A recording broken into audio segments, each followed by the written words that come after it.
This is Brainy Podcasts with Soraya and Tracy, inspiring creativity and innovation through evidenced neuroscience. Well, can you believe it? Here we are, nearly at the end of the year. No. It's a bit scary, really. It doesn't seem like yesterday that we were starting the year. I know. And it was really good to start checking through what our objectives were for this year, what we wanted to cover, and where that's taken us actually in our discovery and our learning. Yeah, I think it gets us to where we are today, right? Yeah, it does. We thought that, ladies and gentlemen who are listening, all our lovely listeners, thank you. And thank you, B, for following us all this year and from all over the world. What Tracy and I wanted to do today was just have a look at where we started and what we wanted to achieve and what we have achieved and what we've looked at. So we're now coming up to episode 20, this is episode 20, isn't it? Yeah, so. Which is really, but there's a lot. That's all we're going to say.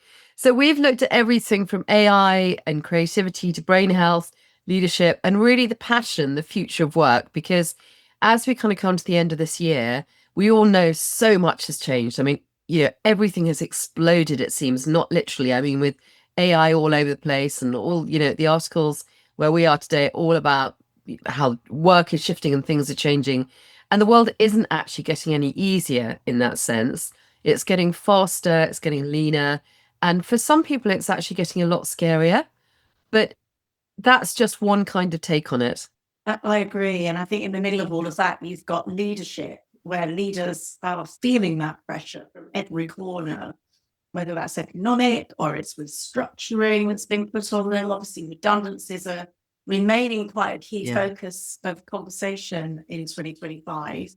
And I think in every boardroom, you've got AI, you've got transformation, you've got systems, efficiencies, effectiveness.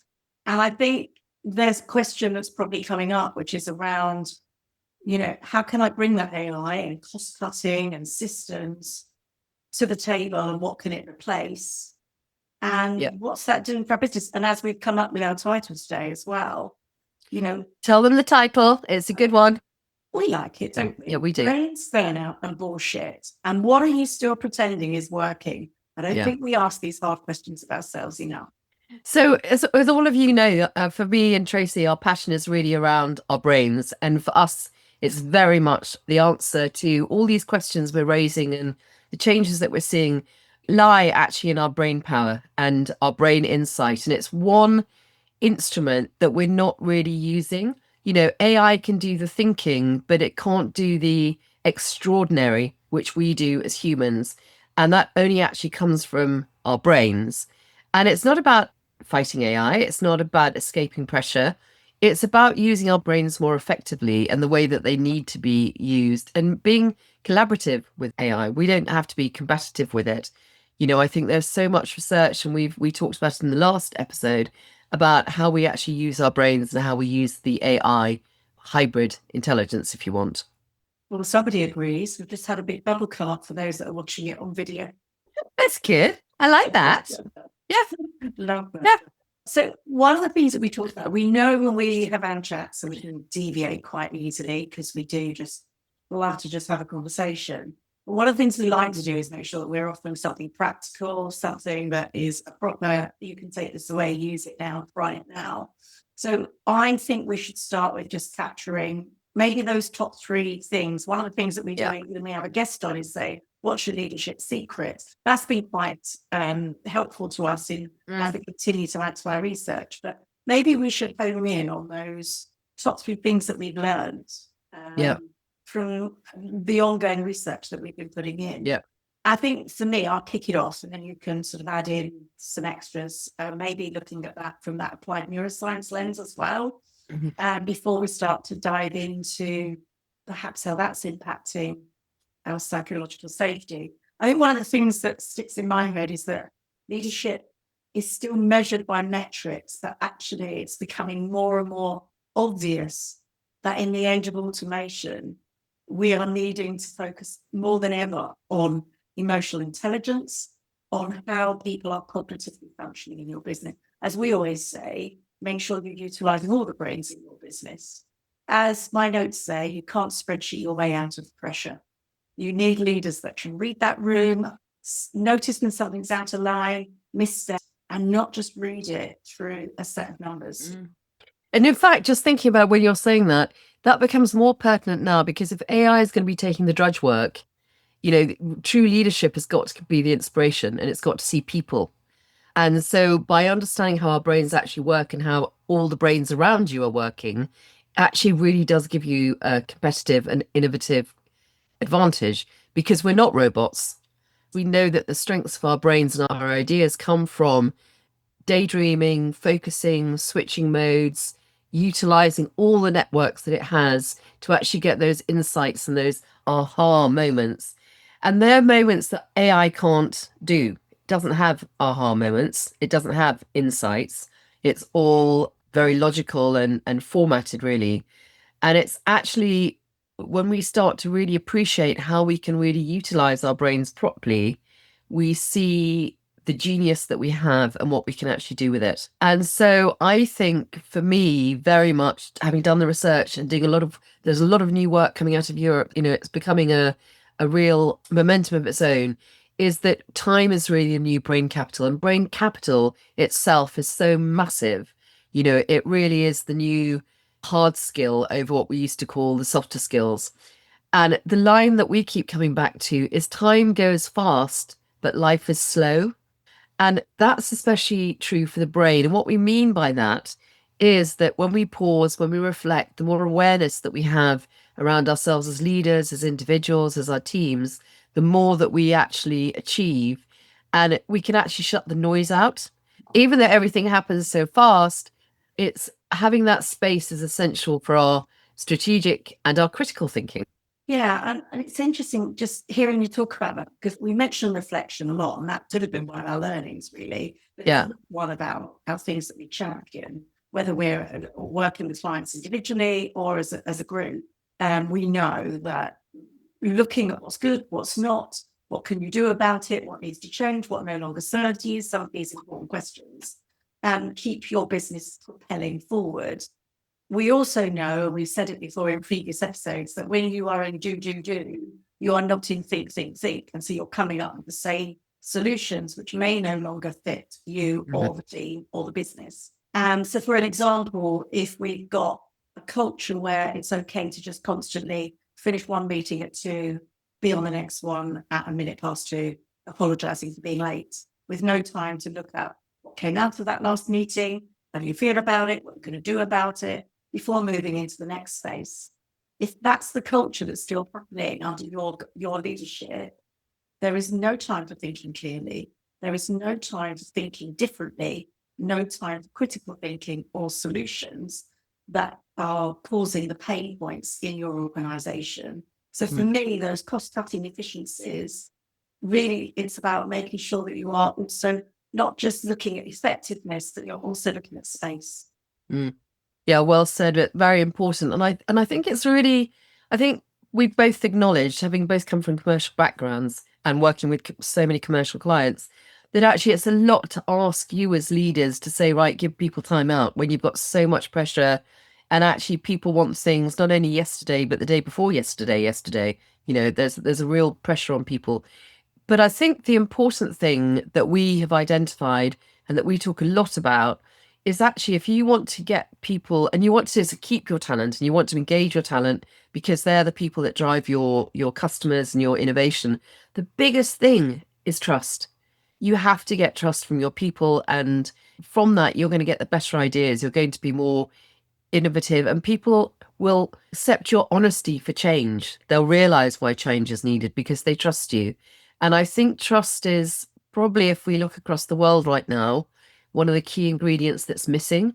But for leadership, it's asking a lot from you, but it's so important. So that leads us beautifully into our third learning. So we came up with our top 3, and that's really around the fact that creativity thrives in safety, not stress, which does signify with that do rather than think. But also when we don't feel safe to throw a fresh idea or a different way of looking at something forward, because the culture doesn't feel that it invites that to happen. Yeah. I think it's really important for you to perhaps share some of what's going on in the brain when that's going on, when that's being tested, and what ultimately happens with the behavior in leadership when you're not getting that from your team because they dried up. When we talk about it, there's a couple of neuro myths that are going around at the moment. Everyone bangs on about the amygdala, that the amygdala there is to detect danger. But actually, it's not just danger it detects positivity. And I think this is a really, really important message for leadership, that if you don't role model the way that you want to behave and the way that you are, then actually people will do the opposite. They'll just go into fear. They'll just go into flight. And actually, as human beings, we sense other people's moods. You can pick up when I used to call it the elephant on the table. You can feel it. You're like, oh my goodness, what's going on? And leaders, I think, have got to become more aware of that. They've got to know what emotions they're giving off that people are actually picking up. Because if people don't feel, to your point, Tracy, safe, and the brain is there to protect us, it's all about safety, that people just hanker down. They don't open up. They just shut down. And actually, if you want to really create environments where people can thrive and bring their best, then you have to let people know that they're safe effectively. I think that's right. And you just reminded me of that conversation we had before we hit the record button about the analogy in football. And if there's challenges at the top, if there's disrupted and out of alignment leadership team making decisions, that feeds all the way down to the feet on the pitch. Yep. And that's true in business as well. And so when we talk about psychological safety, or people feeling like they're safe to say what they really think, not what they think you want to hear, that's what we're talking about. And that isn't a nice to have in an organization. It's a survival mechanism. Totally. Which brings me on to point number 3, that actually, and everybody talks about diversity, and diversity as a word itself is so broad, but we talk about it in terms of neurodiversity, and in the terms of, each brain is like a fingerprint. Not one brain is the same. And, we know how much people are learning more and more about it.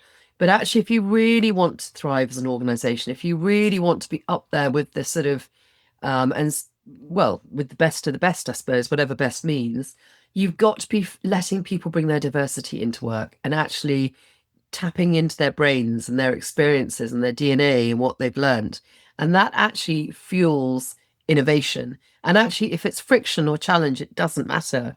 As long as people feel that safety we've talked about and the trust, then actually good challenge is really, really positive, because that diversity is then brought out cognitively in everyone and emotionally, actually. And do you think we've talked a bit about one of the points that we had earlier was around AI? Because we've talked a lot about AI right from the very beginning, because we know it isn't separated. It's becoming like another brain that we operate with. Yeah. And we call them our friend now, don't we? We've named them. But there is some lazy use of AI where people really haven't learned that it's about sorting out your question in the same way that we say it's about sorting out the question that you need to give your own brain.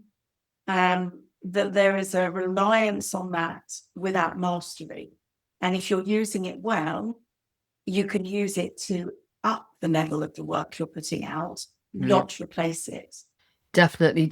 I think that's such an important point to make, because we've just done a presentation, Tracy and I, and also in the last podcast, about the human brain on AI, what actually happens to the brain. How do you get people to be using AI, but actually still to feel motivated, still to do the critical thinking, and not just use it as a prompt for them to sit down and have another cup of coffee. And I think what's really important here is to realize that this collaboration is what's so important. And I'm sure many of you who are listening could agree with this, that actually what I think AI has taught me is how to think better, because I can get it to challenge me and go down to a much, much deeper level than I ever could by myself.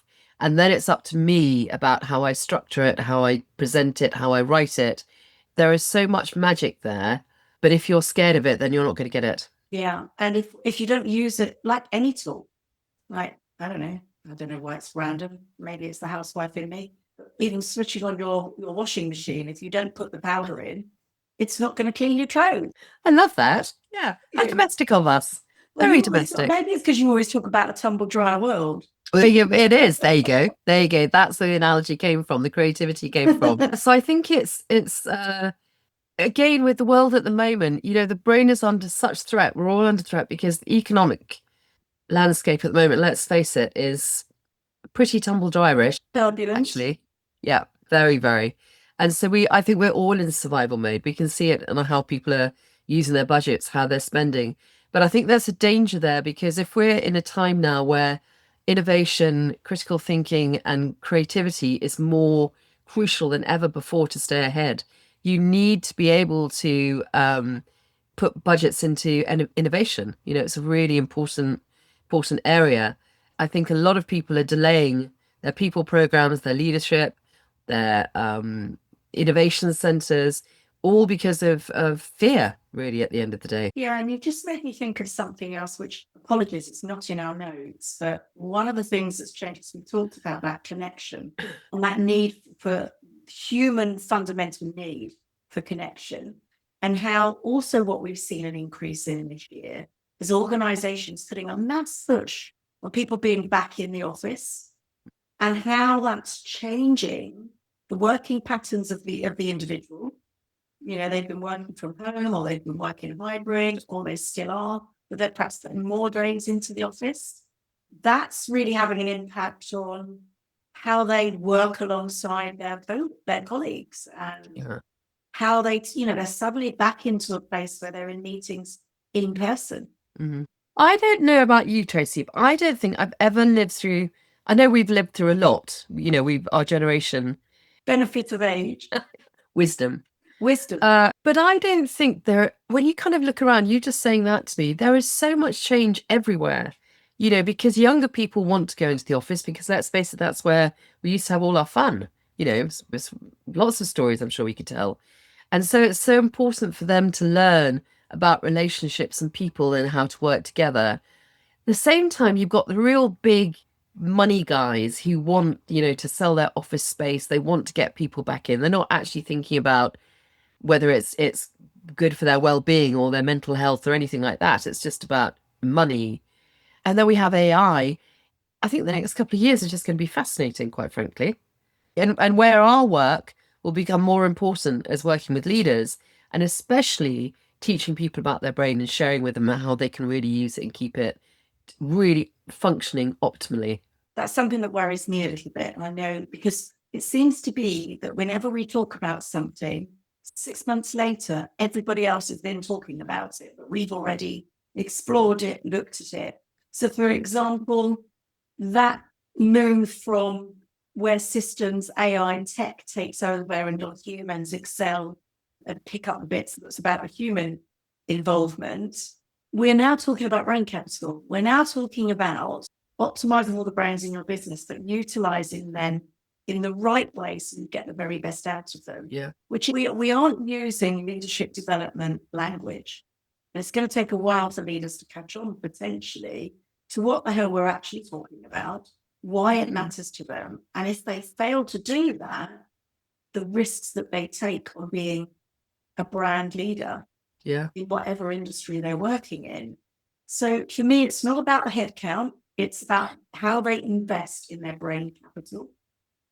And the economy, whether we're working in a contracted or an expanding economy, there will always be opportunities. So I kind of like us to look at those hidden opportunities that always come out of tight squeezes, pressure points, tough decisions, letting people go, how that regroups, how that reshapes how you operate as an organization.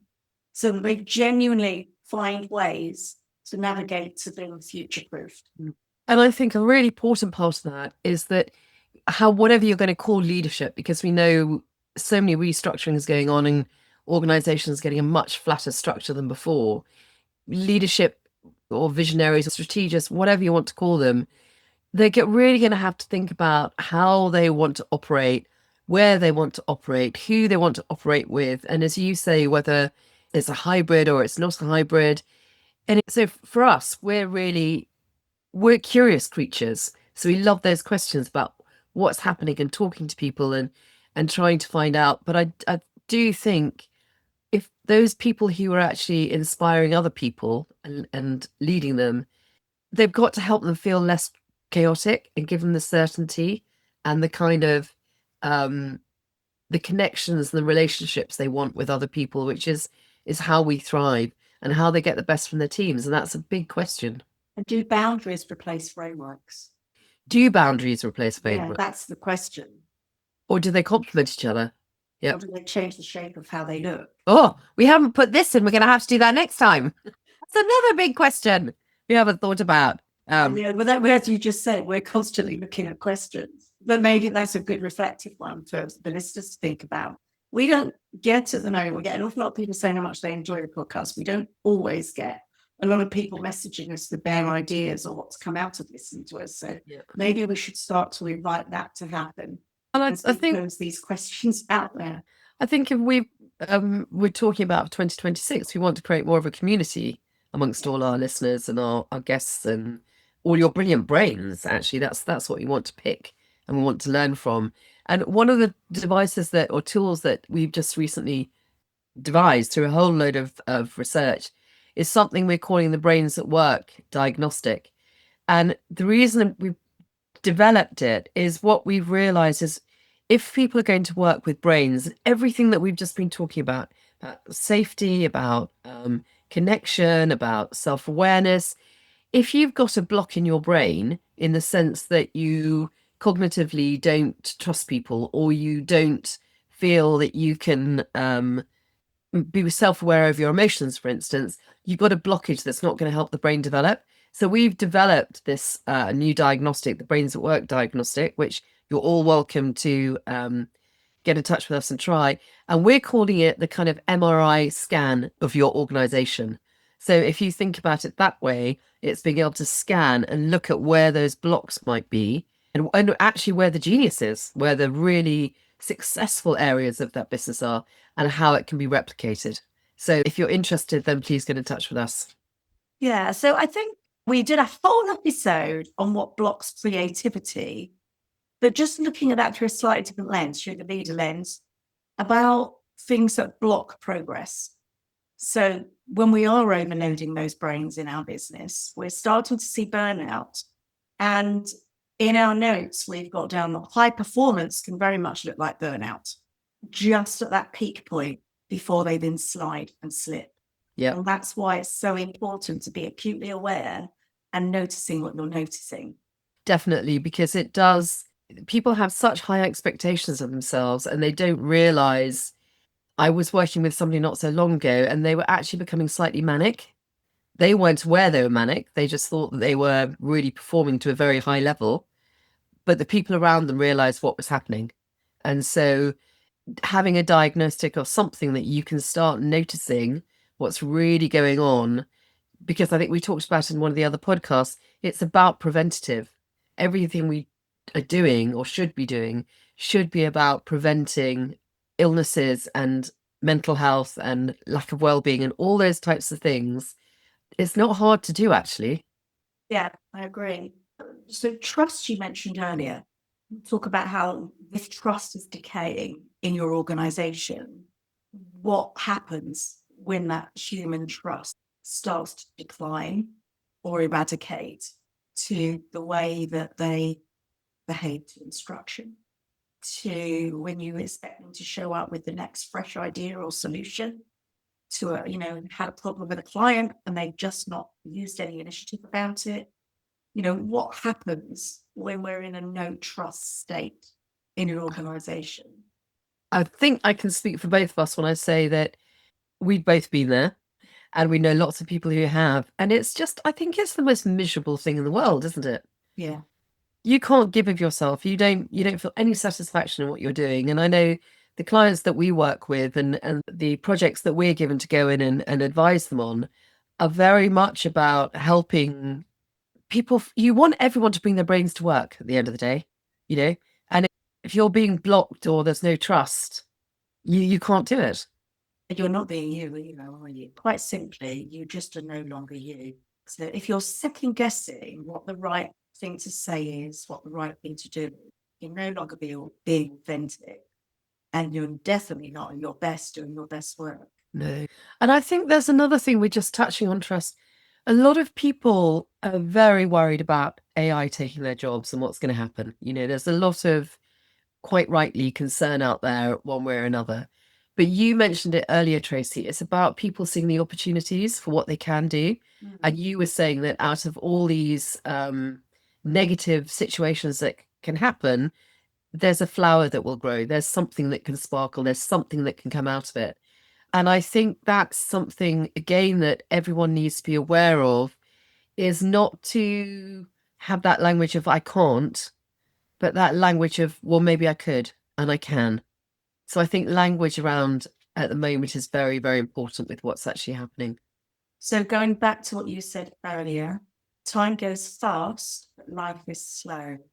The reason I was thinking about it was I was thinking how styles have changed, how people work have changed, how just all the change really.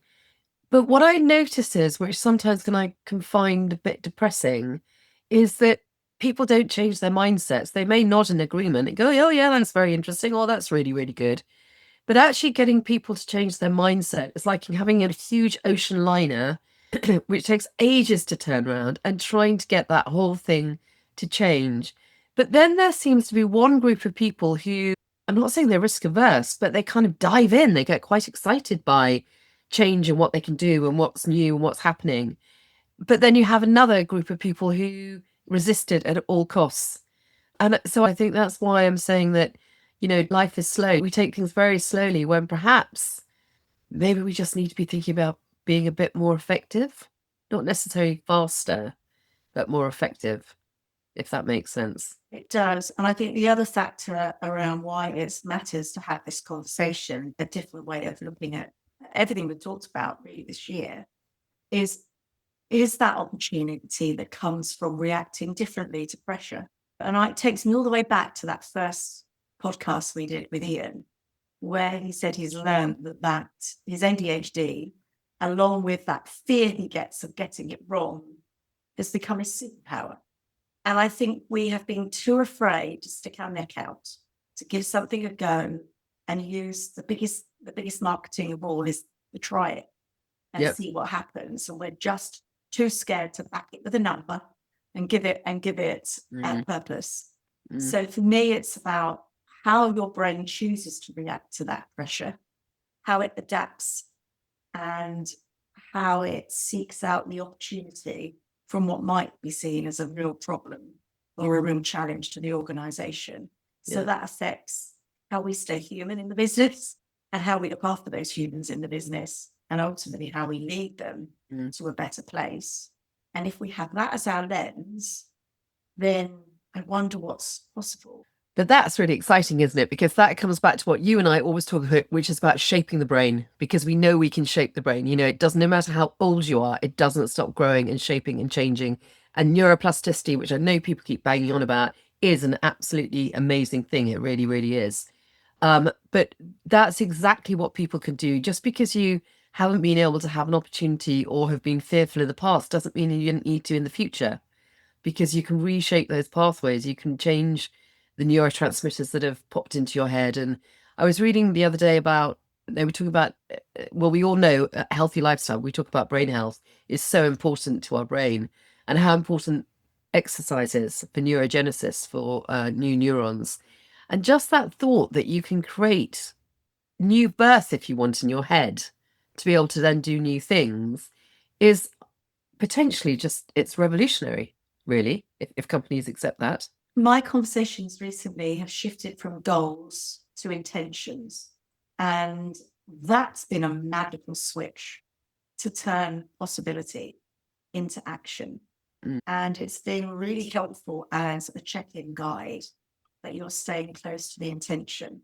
So when somebody's had a conversation, they go, oh, that's not how I meant it to land. That wasn't my intention. That word is quite powerful. So sticking to your intentions might get you to reach goals, but actually it connects with your brain slightly differently, and it gives you the potential of opportunity to adapt, to learn, to grow, to change, to shift, which is all that utilizing those neurons and activating them and keeping that plasticity in your brain. And also the other interesting thing that it does is that it engages our emotions. And in business, we never talk about emotions. You're not, what do you mean your emotion? You can't talk about that. And I do a lot of work around emotions. It came from my late mentor's training. And I think intention fits beautifully with emotions because there's goals for me. I call them aims. I don't really work with goals because I find them quite scary. Yeah. They feel like this huge big thing that I've got to achieve and I've got to do. Well, I don't think that you necessarily feel like you automatically own it either. Yeah. Whereas your intention links very closely to your action. Yeah, I think that's lovely. So maybe the whole thing about the future for leadership should be, what kind of intentional leader do you want to be? Yeah. I certainly want people to think about curiosity over certainty. Yeah. Questions, keep that brain plasticity, be agile, look for opportunities, and particularly from the problems. I think also taking some of the blame off themselves. I think so many leaders think that they have to, they must, all that kind of self-defeating language, as opposed to realizing that they're humans and they don't know everything and they are fallible. And, there are areas that you realize you're going to have to grow and develop in. So again, taking some of that pressure away, which maybe is where intentions really helps as well, which is like, what's your purpose? What was the reason for you being here? What's your intention? You know me, I'm a great believer in how you direct and talk to your brain for past reasons, health scares and stuff. But if you're kind of kind to your brain and you talk to it and help direct it and help it find out what it should be looking for, because that's all it's ever trying to do for you, you're going to have a very, very different outcome. Yeah, very well said. And that kind of gives us that's our title for today, really, is what are you still pretending is working? Yeah. Which is another way of talking to your brain. That's why we came up with that. And to stop the bullshit of, I backed it 2 years ago, we're still going with it.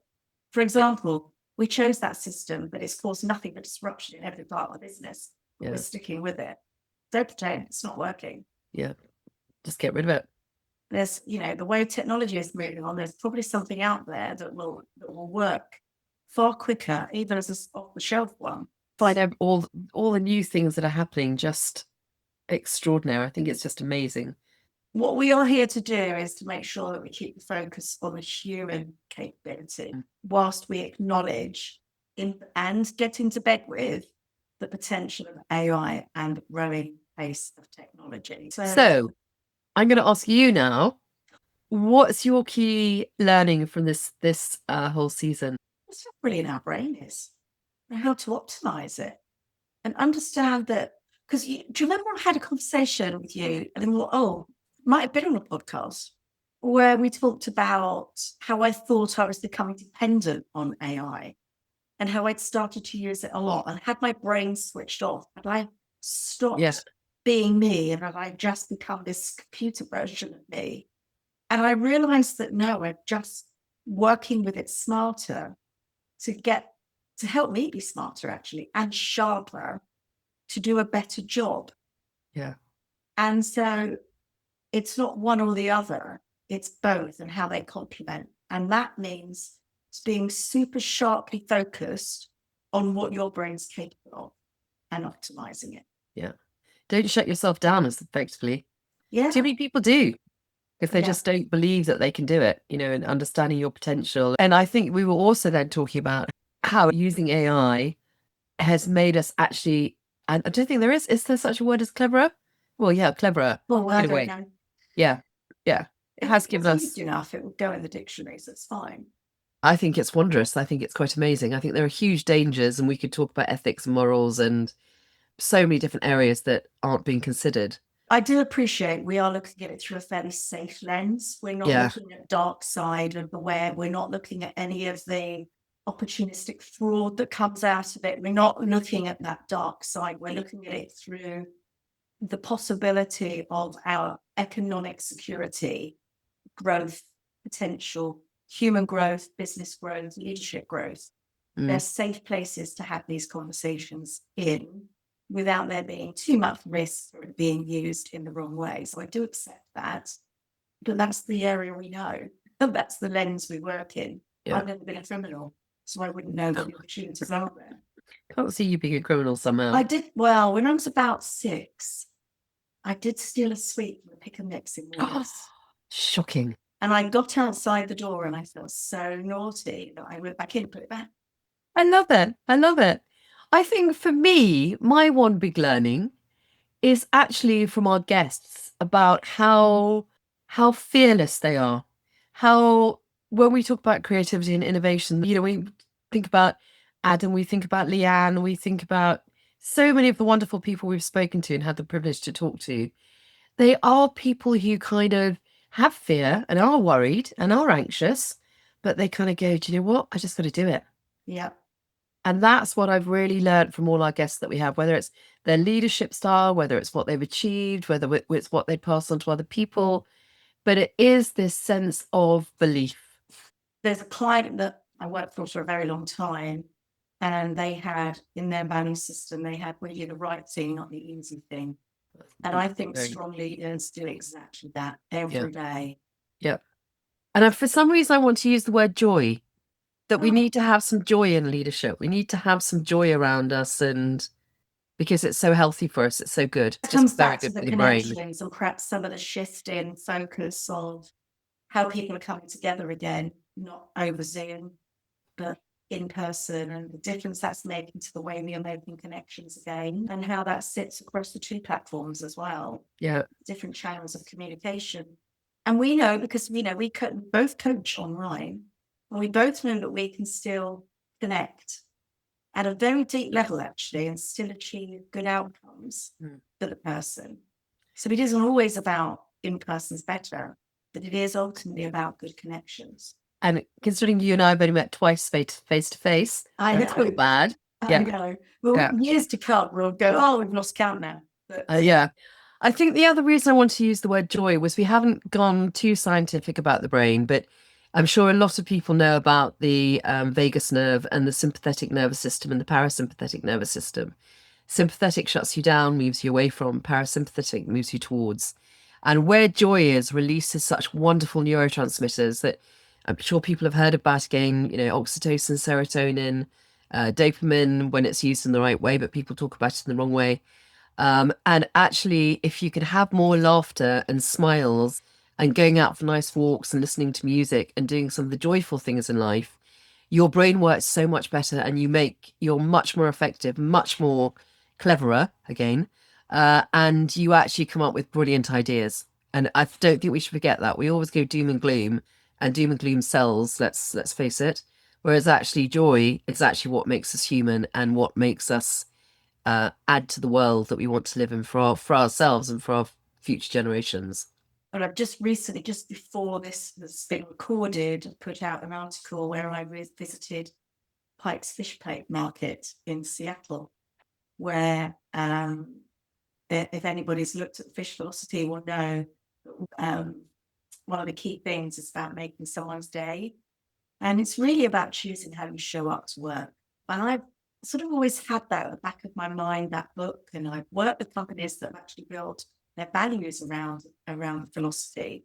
But to go and see it in action, watch them play with their audience, with their shoppers, was magical, actually. And it shows you why people volunteer, because it's giver's gain. What's this book? Can you tell the listeners what it is? Fish Velocity. It's been around for a very long time. And now I'm putting myself on the spot for having just written the article about it. So everybody go to Tracy's website and read the article, and then we'll find out what the book is. That's probably the best thing to do. Yes, that's a nice call to action for today. And it's a very simple premise of the book, and it runs a story about a lady that goes to take over leading what's known as the toxic dump of the company in this insurance business. She takes over people that don't really want to work, do anything to get out of it, and if there's another job coming up in another department, they apply for it because they hate being there. And how she turns it around by stumbling into the fish market and seeing how these guys turn up in perhaps not the best environment to work. It's a beautiful, simple structure to effectively leading. So there's 4 key elements to it. One I look at is, it's not necessarily the same order, but One's about play. So when you said about joy, that made me mention it. So where can you find the play in the work? So one of the key quotes from the book is, there is always a choice about the way in which you do your work, even if there's not a choice about the work itself. That's a really useful book. Yeah. And so true, how you show up really matters. Yeah, well, that's one of the others. It's about being present. If you're there, be there. Well, I think we've done pretty well.